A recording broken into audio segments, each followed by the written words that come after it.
नमस्कार, आप देखना शुरू कर चुके हैं गणादेश लाइव और मैं हूं आपके साथ मुकेश सिंह जयतेश। इस समय हम बिहार की राजधानी पटना में हैं और पटना में बिहार के पंचायती राज मंत्री कृष्ण मुरारी गौतम के आवास पे हैं और अभी हमारे साथ हैं। सबसे पहले गणादेश लाइव की पूरी टीम की ओर से आपको आने वाले नए वर्ष की हार्दिक शुभकामनाएं। क्या कहेंगे महागठबंधन के इस सरकार में नए साल में क्या योजनाएं? सबसे पहले तो आपके चैनल के माध्यम से हम पूरे बिहार वासियों को और विशेष रूप से पंचायती राज विभाग के हमारे अपने कर्मी, जनप्रतिनिधिगण और क्षेत्रवासियों को नव वर्ष की हार्दिक शुभकामना बधाई देता हूं। और नव वर्ष की आगाज़ की अगर बात की जाए और सरकार की तरफ से कार्यों की, तो निश्चित तौर पे जो महागठबंधन की सरकार है, माननीय नीतीश कुमार जी और माननीय तेजस्वी जी के नेतृत्व में जो महागठबंधन की जो सरकार बनी है बिहार में, निश्चित तौर पे आने वाले वर्ष में नौजवानों, किसानों, मजदूरों सभी के हित की बात सोचेगी और उनके स्तर को और ऊंचा बढ़ाने के लिए शिक्षा का स्तर हो या नौजवानों को रोजगार की बात हो, किसानों की इनकम की बात की जाए, उनकी अन्य समस्याएं, सिंचाई की बात की जाए, सारी समस्याओं पे ये महागठबंधन की सरकार आने वाले दिनों में बहुत ही नए तरीके से, कहा जाए तो नई जो टेक्नोलॉजी है, नई सिस्टम है, उससे पूरे बिहार को लैस करने की कार्य ये महागठबंधन की सरकार करेगी। जैसा कि देश के राष्ट्रपिता महात्मा गांधी ने कहा था कि भारत की आत्मा वो गाँव में बसती है और गाँव मतलब पंचायत। हाल के दिनों में नगर निकाय के चुनाव संपन्न हुए हैं। हर ओर जो नीतीश कुमार का जो ड्रीम प्रोजेक्ट था, महिलाओं को स्थापित करने की बात थी, अमूमन नगर पंचायतों की कमान महिलाओं को दी गई हैं। लेकिन ग्राम पंचायत की अगर हम बात करें, आप एक पंचायती राज मंत्री हैं, वहाँ महिलाओं की जो भूमिका है, महिलाओं के द्वारा जो गांव का विकास करना है, सरकार की जो योजनाएं हैं, उनको लेकर सरकार कितना गंभीर दिख रही है और क्या कदम उठाने जा रही है? निश्चित तौर पर सरकार गंभीर है और 50% जो प्रतिनिधित्व हमारी महिलाओं की बात की जाए तो पंचायती राज विभाग में अभी तो नगर निकाय में इस बार हुआ है आरक्षण 50%। कि आपने जैसा कहा कि महिलाओं की भागीदारी बढ़ी है, पंचायती राज विभाग में तो पूर्व से ही, बहुत पहले से ही 50% आरक्षण निर्धारित है महिलाओं का।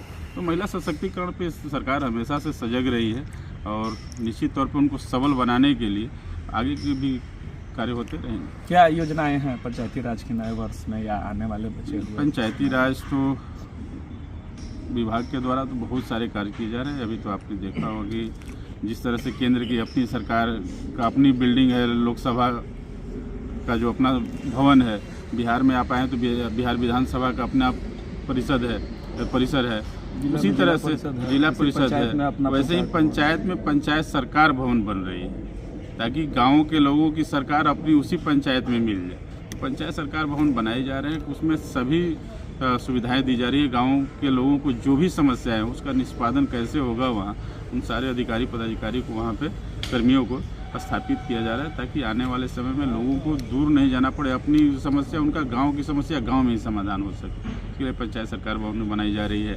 नए प्रोजेक्ट के रूप में हमारे यहाँ भी लॉन्च किया गया है सोलर लाइट योजना। निश्चित तौर पे गाँवों में, जिस शहरों में जब हम लोग आते हैं तो रात के समय में देखते हैं कि चारों तरफ स्ट्रीट लाइट, रोड लाइट लगे रहते हैं तो चकाचौंध रहती है। उसी तरह से हम लोगों ने गाँवों को भी चकाचौंध करने के लिए प्रत्येक वार्ड में 10 सोलर लाइट की व्यवस्था हम लोग कर रहे हैं। इस तरह से बहुत सारे कार्य किए जा रहे हैं। लाइब्रेरी की भी व्यवस्था की जा रही है पंचायत सरकार भवन में ही, क्योंकि मैं इस तरह शिक्षा क्षेत्र से इस क्षेत्र में आया हूँ, तो बनने के साथ हमारे दिमाग में आया था कि नहीं, वहाँ के लोगों को, जैसे हमारी सरकार की भी सोच है कि नौजवानों को रोजगार देना है, तो रोजगार कैसे मिलेगा जब तक वो शिक्षित नहीं होंगे। तो प्रत्येक पंचायत में लाइब्रेरी की व्यवस्था हम लोग कर रहे हैं। अन्य और भी कार्य किए जा रहे हैं। जिम हमारे यहाँ खोले जा रहे हैं। लोहिया स्वच्छता अभियान के तहत गाँव को स्वच्छ बनाने के लिए, शहरों में होता था कि कूड़ा उठाव होता है, गाँव में नहीं होता है, गली नली सफाई नहीं होती है, तो लोहिया स्वच्छता अभियान के तहत उस कार्य को भी किया जा रहा है। कूड़ा डंपिंग जोन भी बनाया जा रहा है कि प्रत्येक वार्डों से जो कूड़े उठेंगे उसको ले जाकर एक जगह डंप करना है, फिर उसका होगा। तो हर तरह से कार्य किया जा रहा है गाँवों को भी स्वच्छ और सुंदर बनाने के लिए।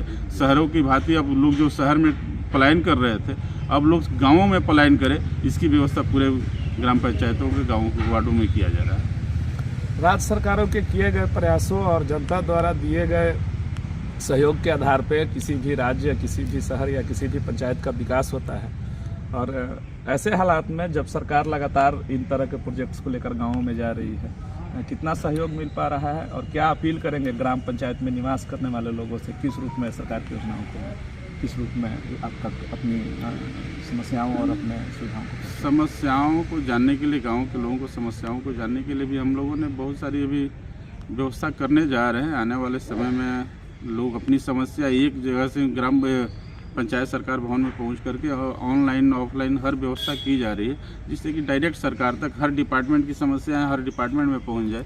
ऐसी व्यवस्था हम लोग कर रहे हैं।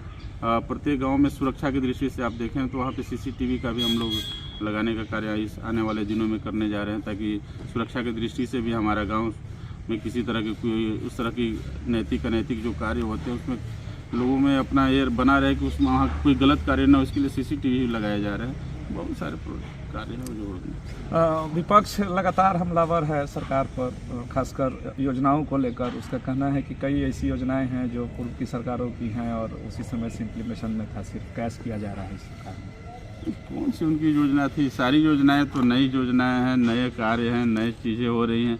वो सरकार जो जिस विपक्ष की आप बात कर रहे हैं, केंद्र में जिनकी सरकार है, तो आप बताएं कि वो क्या नया चीज़ की है। अगर केंद्र की सरकार एक ही नई चीज़ कर रही है कि 70 सालों में जो कांग्रेस ने बनाया था, गेल भेल सेल जेल, इन सभी चीज़ों को एकदम प्राइवेटाइजेशन और बेचने का कार्य कर रही है। बेचने के अलावा उनके पास कोई एक नया कार्य वो बता दें, जो क्रिएटिव कार्य जो कि वो बिहार के लिए या पूरे देश के लिए कहीं के लिए कर रहे होंगे।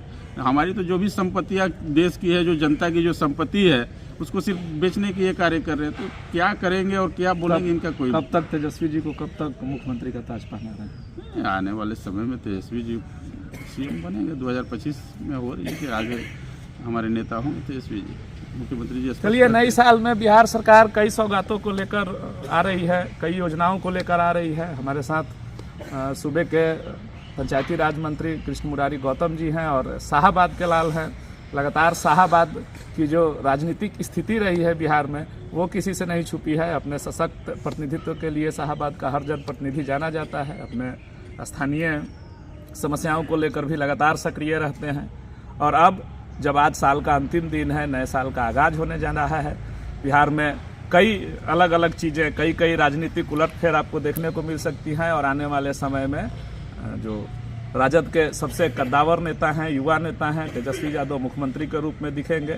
निकाय चुनावों के बाद अब सरकार एक बार स्थिर हो चुकी है और आने वाले समय में नई योजनाओं को लेकर आएगी। बिहार वासियों को नए साल पर क्या कहेंगे? बिहार वासियों को नए साल पर बहुत बहुत हार्दिक बधाई, शुभकामना। आने वाला दिन उनका सुखमय हो, आनंदमय हो और बिहार की तरक्की में उनकी सहभागिता बनी रहे। यही कामना, यही हम लोग कामना करेंगे और आम जनों से यही अपील करेंगे कि बिहार सरकार को जिस तरह से आज गठबंधन की सरकार बनाए हैं, निश्चित तौर पर सरकार उनकी सारी उम्मीदों और अपेक्षाओं को पूरा करने का कार्य करेगा। नए साल में जनता को आशा है, मंत्री जी को भी आशा है, सरकार को भी आशा है कि आने वाला समय बिहार के लिए विकास की नई इबादत लिखेगा। तमाम राजनीतिक पहलुओं को आप गणादेश लाइव पर सीधे सीधे देख रहे हैं। हम आपको उन तमाम तथ्यों से रूबरू करा रहे हैं जो आपके लिए ज़रूरी है। गणादेश लाइव की पूरी टीम की ओर से आप समस्त बिहार वासियों और देशवासियों को नव वर्ष की हार्दिक शुभकामनाएं। हम फिर हाजिर होंगे आपको बिहार के एक वैसे शख्सियत के साथ जो बिहार के उत्तरोत्तर विकास में अपनी लगातार भूमिकाओं का निर्वहन कर रहे हैं। तब तक के लिए मुझे दीजिए इजाज़त। नमस्कार।